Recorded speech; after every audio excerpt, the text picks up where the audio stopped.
Assalamualaikum warahmatullahi wabarakatuh.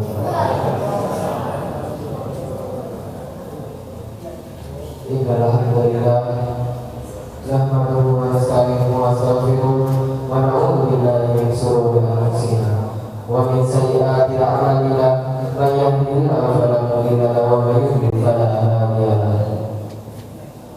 Alhamdulillah alladzi ja'ala al-qalama lil-kitaba wal-kitaba lil-qira'ah wal-qira'ah lil-ma'rifah wal-ma'rifah lil-ibadah wal-ibadah lillahi ta'ala. Alhamdulillah alladzi arsala rasulahu bil-huda wa dinil haqq liyudhhirahu 'ala dini kullihi wa kafaa billahi shahida.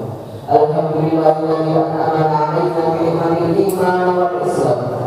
Alhamdulillah alladzi anzala sakinata fi qulubil mu'minin liyazdadu imanan ma'a imanihim. Asyhadu an la ilaha illallah wa asyhadu anna Muhammadan 'abduhu wa rasuluhu la nabiyya wa rasulallah.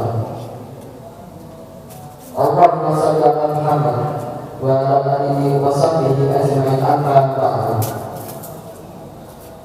Faqala Allah ta'ala fi kitabihil karim, a'udzu billahi minasyaitonir rajim. Qul ya ayyuhalladzina asrafu 'ala anfusihim wa la taqnatu min rahmatillah, inna Allaha yaghfiru dzunuba jami'an, innahu huwal ghafurur rahim. Al-ayat surah Al-Rahim. Masyaallah muslimin, jamaah salat tarawih dan salat isya yang insyaallah diberkahi oleh Allah. Pertama-tama tanpa kali kita berikan puji syukur kita atas kehadiran Allah Subhanahu wa taala yang telah melimpahkan nikmat serta karunia-Nya kepada kita sehingga masih memberikan kita kesempatan untuk berkumpul di masjid yang insyaallah diberkahi ini. Dan tak lupa kedua kalinya salawat dan salam semoga tetap tercurahkan kepada sang kekasih Tuhan semesta yang kita Muhammad sallallahu alaihi wasallam, yang karena perjuangan beliau kita dapat merasakan indah dan manisnya Islam hingga saat ini. Masyaallah muslimin, memasuki minggu kedua di bulan Ramadan ini, dan ini juga menjadi pertanda kita sudah berada di pertengahan bulan Ramadan. Yang saya ingin sampaikan adalah berzikir kepada Allah dengan penuh kesabaran. Melalui ayat yang saya bacakan tadi, qul ya ayyuhalladzina asrafu 'ala anfusihim, katakanlah dan sampaikanlah kepada hamba-Ku, sampaikanlah kepada hamba-Ku yang telah melampaui batas, yang telah mendolimi dirinya sendiri, wa la taqnatu min rahmatillah, untuk tidak berputus asa dari rahmat Allah. Inna Allaha yaghfiru dzunuba jami'a, sesungguhnya Allah Maha mengampuni dosa-dosa kalian. Innahu huwal ghafurur rahim, sesungguhnya Dia Maha Pengampun lagi Maha Penyayang. Quran Surat Az-Zumar ayat 53. Allah memerintahkan kita dalam ayat ini untuk senantiasa meminta ampun kepada Allah, untuk senantiasa berdoa kepada Allah. Walau supaya apapun dosa dan kesalahan kita kepada Allah, maka percayalah pasti Allah akan mengampuni kita, akan mengabulkan segala permintaan kita melalui zikir dan ampun, dan melalui zikir dan meminta ampun kepada Allah. Karena Allah akan membukakan pintu rahmatnya kepada hamba-Nya yang mau bertaubat dan kepada hamba-Nya yang mau berzikir kepadanya untuk senantiasa mengingat namanya. Di sini ada sebuah kisah yang diceritakan dalam sebuah kitab karya Jalaluddin Rumi yang mengisahkan ada seorang khalifah Islam, seperti kalau zaman sekarang sepantaran dengan yang namanya pejabat atau gubernur. Nah, si khalifah ini dia kelelahan setelah mengurusi pekerjaan daerahnya. Lalu ketika dia sangat lelah, beliau langsung tertidur di atas ranjang di dalam kamarnya. Beliau tertidur begitu pulas hingga akhirnya terdengar azan yang berkumandang di seluruh penjuru kota, yang seakan-akan menyelimuti kota tersebut dengan azan yang merdu. Lalu si khalifah ini masih tetap tidak bangun, walaupun adanya begitu keras, dan istrinya mencoba membangunkannya, namun dia tak bangun. Hingga akhirnya ketika azan hampir selesai, namun sang khalifah masih belum bangun juga. Akhirnya iblis turun dari langit memasuki kamar si khalifah ini.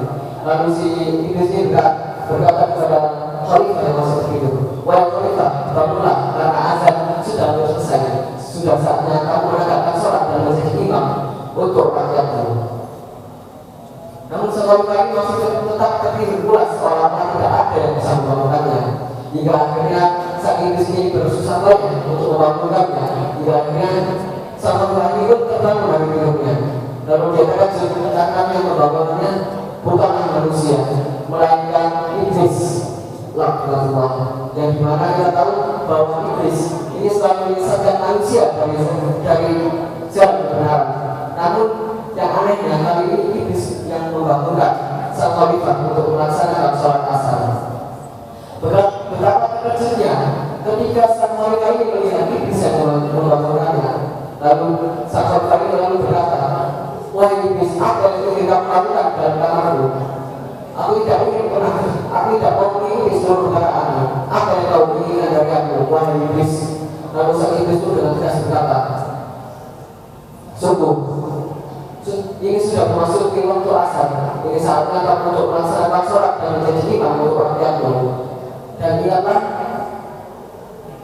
sesungguhnya sholat asar itu ada pahala yang lebih besar daripada sholat fardu lainnya. Maka tegakkanlah sholat untukmu, untuk Tuhanmu, dan berdirilah dan imamilah rakyat-rakyatmu, wahai khalifah. Lalu sang khalifah ini terkejut atas jawaban dari sang iblis. Dia pun bertanya lagi, saya tidak pernah percaya dengan perkataanmu. Perkataanmu itu bagaikan seorang pembunuh menggunakan barisan untuk membunuh targetnya dengan tragis. Namun sang iblis pun tetap bersikeras bahwa tujuannya hanya ingin untuk membangunkan khalifah untuk melaksanakan sholat asar. Iblis pun kembali menjawab, wahai khalifah, sungguh tujuan senang aku telah mengabdi kepada Tuhanku. Aku senantiasa menyebut namanya, berzikir padanya, dan saya beribadah serta mematuhi seluruh aturan-aturannya. Dan saya tidak pernah melanggar aturannya sekalipun. Dan itu saya hanya telah melanggarnya karena saya hanya karena saya iri kepada Nabi Adam. Karena saya tahu bahwa Nabi Adam derajatnya lebih tinggi dari saya. Namun kesalahan kecil saya tersebut membuat Allah murka hingga akhirnya saya dikeluarkan dari neraka dan ditugaskan untuk menyesatkan manusia. Walaupun begitu, wahai khalifah, aku ingin tetap terus mengabdi kepadanya, dan aku ingin kembali menggunakan jalan manusia dari kesesatan menuju jalan yang benar. Wahai khalifah, sungguh itu alasan yang ingin yang aku ingat. Walaupun sang iblis menjelaskan sedemikian rupa, sang khalifah masih tetap tidak percaya. Ia yakin bahwa iblis masih memiliki alasan lain kenapa ia membangunkannya. Hingga akhirnya terjadi perdebatan panas antara iblis dengan sang khalifah tersebut. Sang khalifah harus bersikeras agar si iblis mengutarakan pendapatnya kenapa ia membangunkannya, karena sang khalifah tidak mungkin mudah percaya begitu saja terhadap omongan iblis. Lalu iblis pun tidak mau kalah. Ia terus mendebat sang khalifah dengan perkataan-perkataan yang manis, hingga akhirnya iblis pun menyerah dan berkata yang sesungguhnya, wahai khalifah, sungguh aku pernah mendengar Allah berkata bahwa sesungguhnya apabila jika engkau meninggalkan sholat asar karena kamu terlelap tidur, maka sungguh kamu akan bangun lalu kau akan menangisi, kau akan menyesali karena engkau telah meninggalkan sholat asar. Engkau akan menangis terseduh-seduh, lalu engkau akan menyesali perbuatanmu itu, hingga penyesalan itu membuatmu berpikir memohon ampun kepada Allah, dan pengampunan itu dan juga pikir itu membuat kamu menyesal kepada Allah, hingga akhirnya Allah melipat gandakan serta mengampuni dosa-dosamu. Dan apabila kamu melakukan itu, wahai khalifah, sungguh aku takut, karena aku tahu bahwa pahala orang yang berzikir dan memohon ampun kepada Allah dengan penuh berencana itu pahalanya 200 kali lipat lebih besar daripada pahala sholat. Itulah mengapa wahai khalifah, aku tidak akan semudah itu membiarkanmu untuk mendapatkan pahala yang begitu besar daripada sholat. Maka dari itu lebih baik aku menyuruhmu untuk sholat daripada engkau mendapatkan 200 kebaikan lebih baik daripada sholat. Hal ini dapat disimpulkan bahwa mengutarakan zikir dan memohon ampun kepada Allah dengan penuh penyesalan merupakan sebuah amalan, sebuah perbuatan yang mulia di sisi Allah. Karena apabila kita mengingat membuat Allah mengampuni dosa-dosa kita, apalagi kita memohon ampun kepada Allah dan berzikir kepada Allah dengan penuh penyesalan. Insya Allah ribuan itu rahmat Allah akan terbuka untuk kita. Mungkin cukup sekian, semoga yang saya sampaikan dapat kita ambil hubungannya untuk senantiasa berzikir dan mengingat nama Allah baik di waktu pagi maupun petang. Ya ayyuhalladzina amanu dzkurullaha dzikran katsiran wasabbihuhu bukratan wa asila. Wa billahi taufiq wal hidayah wal hidayah wal afdal min syukran ala ikramihum. Assalamualaikum warahmatullahi wabarakatuh.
Allahu Akbar.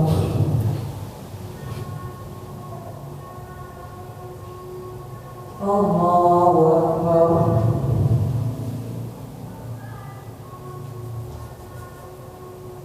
Allahu Akbar.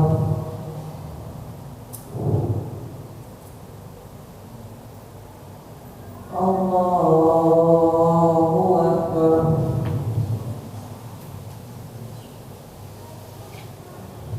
Alhamdulillahi Rabbil Alamin, Ar-Rahmanir Rahim, Maliki Yawmiddin, Iyyaka na'budu wa iyyaka nasta'in, Ihdinas siratal mustaqim, siratal ladzina an'amta 'alaihim ghairil maghdubi 'alaihim waladdallin.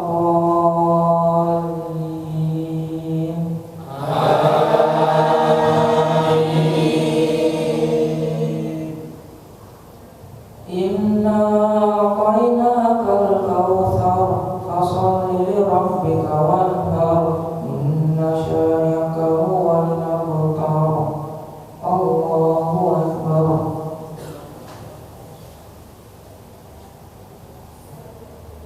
Sami Allahu liman hamidah. Allahu Akbar.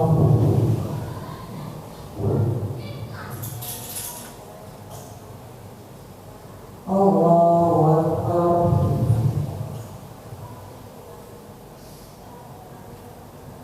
Allahu Akbar.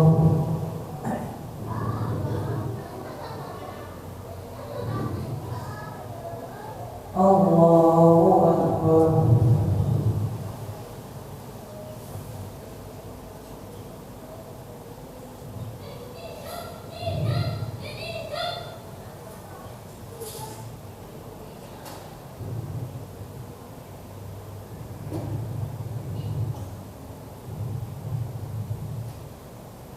Assalamu